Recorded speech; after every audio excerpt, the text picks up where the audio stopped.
मांगे आजादी, तुलबा क्या मांगे आजादी, तुलबा क्या मांगे आजादी, मजदूर क्या मांगे आजादी, औरत क्या मांगे आजादी, इस जुल्म से मांगे आजादी, इस जब्र से मांगे आजादी, इस जुल्म से मांगे आजादी, इस जब्र से मांगे आजादी, जुल्म से मांगे आजादी।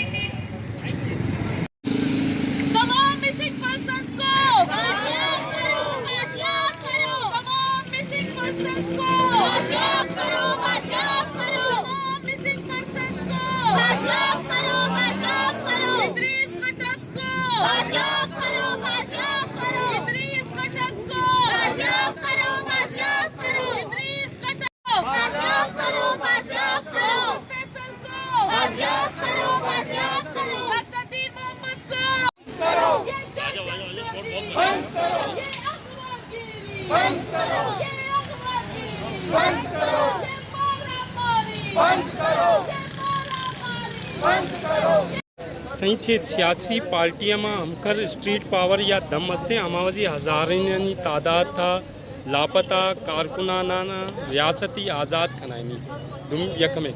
हमें रियासत जो को मर्दमाना जी रगे टार्चर सैलानी तायर कने गार खन गए सालानी साल गार कने हमें सिलसिला आखिर किस तई हली हमें बंद भी या कंटिन्यू हली सर इधर सिस्टम ही हमेशा कि हर कसे अगर सरकार है मुखालफत का गप पेशें कि सर इधर दो बलाएँ फ़र्क का एक कि सरकार है मुखालफत हर वक्त है कि सरकार है या हुक्मरान ने मुखालफत करने आगोशा के भी पाकिस्तान ने मुखालफत करने गया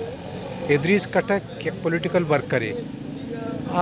हमें चीज़ों वास्ता मिसिंग पर्सनानी शवाजा आयरा गितगिश रोज़ 4 माह चाहिए अलवाल नहीं मर्ची ना ही फैमिली कसे मालूम है आको जाए ना ही जिंदे कसे आलवाले ना अदालत रवा पेश करनते पेशावर हाई कोर्ट रेट करते गए आई भी जवाब नहीं देते तो ये तो विषय कि हम पॉलिटिकल पार्टी होती रोला प्ले करने गया हर वक्त हर जगह रहा मौका रसी पॉलिटिकल पार्टी मर्ची अच्छे ना डे फर्स्ट आचे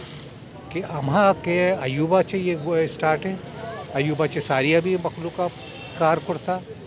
आई अच्छे रंद भी और ये अंग तक जारी है ये अम्हा पॉलिटिकल पार्टी है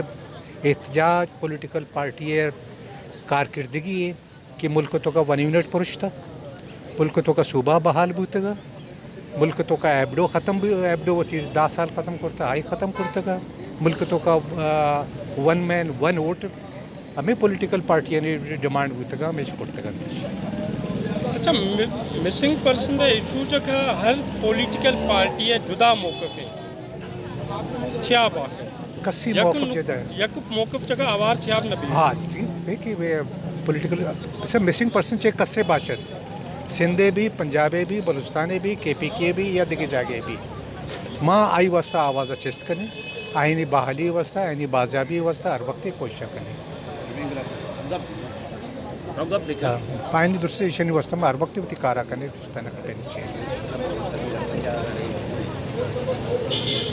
अख्तर महंगल दे मिसिंग पर्सन जगह थवारक ने मामा कदीर दे शुमा नेशनल पार्टी वजी इक़्तिदार माँ माइए बुकड़दानी था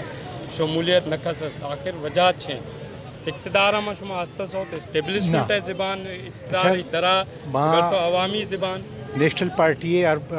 जो फर्स्ट आचे में मौका बूता के भी मौती तुरसे कार को तगे लॉ एंड ऑर्डर बहाल करता नेशनल पार्टी आ चीज़ें मखलूक रिया बूता वैसे नेशनल पार्टी पीरियड आ मसक शुदा लाश आ कम बूता वैसे था सिर्फ एक पॉइंट ही सरा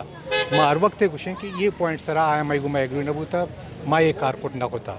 6 पॉइंट एक पर्दा या अंदर रिकॉर्ड मिसिंग पर्सन वास्ता माँ हर किसी को मैं गप को तगे मिसिंग पर्सन किससे हमारा न दाता बाकी किस्ते में पार्टी है इधर कार करते का लैंड आर्डर नेशनल पार्टी है हमकर गवर्नमेंट कमजोर आ कि हमारी मर्दम पे लगे तो सके ये बड़ा इमरान खान है जुस्त का क्या ये गवर्नमेंट चिक्का मजबूत है। अच्छा सर ये आज का जो एहतजाज था आखिर किस आज का जो एहतजाज था वो किस हवाले से था और आपके मुतालबात क्या थे आज के एहतजाज में? आज का जो मुजाहरा था वो ह्यूमन राइट्स कमीशन के तरफ से पूरे पाकिस्तान में इसकी कॉल हुई थी कि ह्यूमन राइट्स के बहुत सरगर्म कारकुन इदरीस कटक साहब को रिहा किया जाए। असल में इदरीस कटक को इन्होंने पहले अगवा किया, उसके बाद बहुत जब बात हुई, शोर शराबा हुआ, तो उसको कोर्ट को कहा गया कि ये हमारे पास है। तो कहने का मतलब ये कि अगर आपके पास है या किसी के ही पास है, कानून क्या कहता है? हमारा मुतालबा ये कि पाकिस्तान के आइन के मुताबिक अगर उसने कोई जुर्म किया है तो उसको कोर्ट में पेश किया जाए, ताकि उसको कानून के हिसाब से और पाकिस्तान के आइन के हिसाब से उसे केस लड़ा जाए। ये नहीं चलेगा कि भी आप किसी को भी अगवा करें, गायब कर दें और ये कहें कि भी वो मुल्क दुश्मन है। ये क्या मुल्क दुश्मनी की है? आज का मुतालबा यही है कि अगर उसने कोई जुर्म किया तो आईन पाकिस्तान के मुताबिक उसे कोर्ट में पेश किया जाए, ताकि और वहाँ आपको सबूत भी देने पड़ेंगे कि अगर उसने कोई जुर्म किया। तो हम मुतालबा करते हैं कि इदरीस कटक ने कोई जुर्म नहीं किया, लिहाजा उसे फौरी रिहा किया जाए। दीगर भी पॉलिटिकल कारकुनान सिंधी, बलोच, पख्तून वो गैब हैं, वो उन्होंने आके सिर्फ इदरीस खटक के हवाले से एतराफ़ किया या जनरली कोई और भी कुछ इंकशाफात किए, कुछ फिगर वहाँ पे उन्होंने आके बताया? ये तो जो मिसिंग पर्सन जो कमीशन था उसमें उन्होंने काफ़ी लिस्टें दी कि हमारे पास ये है, कुछ को उन्होंने डिनाई किया और ये भी कहा कि कुछ लोग हमारे प्रिवेंट हमारे अंडर हैं। लेकिन इदरीस कटक के बारे में उन्होंने कहा कि भाई हमारे पास है और ये इसने मुल्क दुश्मनी की है। तो हमारा मुतालबा ये है कि कुछ भी किया हो, अगर आपके पास कोई सबूत है तो अदालतें कायम हैं, अदालतें मौजूद हैं, अदालतें खुली हुई हैं, उसमें आएँ और पेश करें। अगर हमारा दोस्त, हमारा साथी इदरीस कटक कोई किसी जुर्म में मुलवस है तो उसको सज़ा होनी चाहिए, अगर आपने उसको सबूत किया कोर्ट में। आप हमें ये बताएं कि आप ने ये तस्वीर उठाई हुई है, क्यों उठाई हुई है, और आप यहाँ पे जो एहतजाज में शामिल हुई तो आपका क्या बुनियादी मुतालबा था? मैं इसलिए आई हूँ, 9 साल हो गए मैं धक्के खा रही हूँ, कोई नहीं पता चल रहा मेरा बेटा किधर है किधर नहीं है। हालांकि कोर्ट में भी पेशी चल रही है, लेकिन कोर्ट में ऐसा है जैसे वो उनकी वहाँ कोई भी सुनवाई नहीं हो, सुनाई नहीं हो, तारीख हो ही जा रही है, लेकिन कोई भी वहाँ पे कोई भी मसला अभी तक हल नहीं हुआ भाई का। हमारी ये हुकूमत से ये दरख्वास्त है कि प्लीज़ हमारे भाई को बाजियाब करवाएं। 9 साल से हम लोग ये इसी चक्रों में, कोर्ट के चक्कर में पड़े हुए, लेकिन अभी तक भाई को बाजियाब नहीं हुआ। 30 चीटियाँ। बट सब ये आज जो मुजाहरा हुआ था इदरीस खटक के बारे में, इस बारे में आज थोड़ा सा हमें बताएंगे तफसीलात? देखिए, इदरीस खटक जो है वो एक बहुत पुराने सीनियर एक सियासी वर्कर हैं, स्टूडेंट लाइफ से वो सियासत में हैं और उन्होंने कभी भी गैर कानूनी या गैर आइनी हरकत नहीं की, उनका एक रिकॉर्ड है। वो उनको इन्होंने नवंबर 2019 में उठाया और आज 2 महीने तक तो वैसे गायब रखा, कोई पता नहीं था। फिर उसके बाद उन्होंने बगैर कहीं पेश किए सिर्फ कोर्ट को ये बता दिया जी वो हमारे पास है, लेकिन हम पेश नहीं करेंगे, हमें उसकी ज़रूरत है। ये एक इंतहाई ज़ालिमाना तरीक़ाकार है, गैर कानूनी तरीक़ाकार है और गैर आइनी तरीक़ाकार है। क्योंकि अगर किसी शख्स से कोई जुर्म किया है तो उसके लिए आइनी तरीक़ाकार ये है, कानूनी तरीक़ाकार ये है कि आप 24 घंटे के अंदर अंदर किसी अदालत में पेश करें। पेश करने के बाद अदालत उसका रिमांड देगी, उस रिमांड में जो भी दे, 15 दिन का, महीने का, 2 महीने, भले 3 महीने का, लेकिन उस रिमांड में आप तफ्तीश करके, तहकीकात करके, उनके साथ प्रूफ के साथ कोर्ट में उसको पेश करेंगे कि भाई ये इसने जुर्म किया, ये कबूल किया, जो भी वर्ड, जो भी आप पेपर है आपने पेश करेंगे, उस पर अदालत फैसला करेगी कि आया इसने जुर्म किया है या नहीं किया। इस तरह लोगों को उठा लेना, इस तरह गायब कर देना, ये इंतहाई गैर कानूनी हरकत है और ये पाकिस्तान के आइन, पाकिस्तान के कानून और पाकिस्तानी अदलिया का मजायका उड़ाने के बराबर है। ये लोग जो इस तरीके से लोगों को उठाते हैं, इससे पहले भी बलूचिस्तान से जिस तरीके से लोगों को उठाया गया और उठाया जा रहा है, फिर उनकी बाडियाँ मिलती हैं मुख्तलिफ़ जगह से, सिंध के अंदर इसी तरीके से लोगों को उठाया जा रहा है, उनको गायब किया जा रहा है। बहुत अरसे तक, 2-2 साल तक लोगों को पता नहीं चलता, जब रिहा होकर आते हैं तो बहुत दहशतज़दा, खौफज़दा होते हैं, 2-2 साल इस तरह के, और वो कोई बात करने के लिए काबिल भी नहीं होते। इसी तरह पश्तून जो हैं उनके साथ ये सब कुछ हो रहा है। तो हमारा मुतालबा यही है कि आइन और कानून के मुताबिक अमल किया जाए। हम ये नहीं कहते कि किसी ने कोई गैर कानूनी हरकत नहीं की होगी, इस रियासत के ख़िलाफ़ कुछ नहीं किया होगा, यकीनन हो सकता है किसी किया हो, ये हमारा अब इस बहस में नहीं पड़ते। लेकिन उसके लिए सबसे अहम ज़रूरी बात जो है वो ये है कि आप उसे कोर्ट में पेश करें और अदालत इस बात का फ़ैसला करेगी कि आया इसने जुर्म किया है नहीं किया। कोई अथॉरिटी, कोई अदारा, ख्वाह कितना बड़ा क्यों ना हो, उसे हक नहीं पहुंचता कि लोगों को इससे गायब करे। इससे माशरे में अनारकी फैलती है, लोग माशरा जो है तशद्दुद की तरफ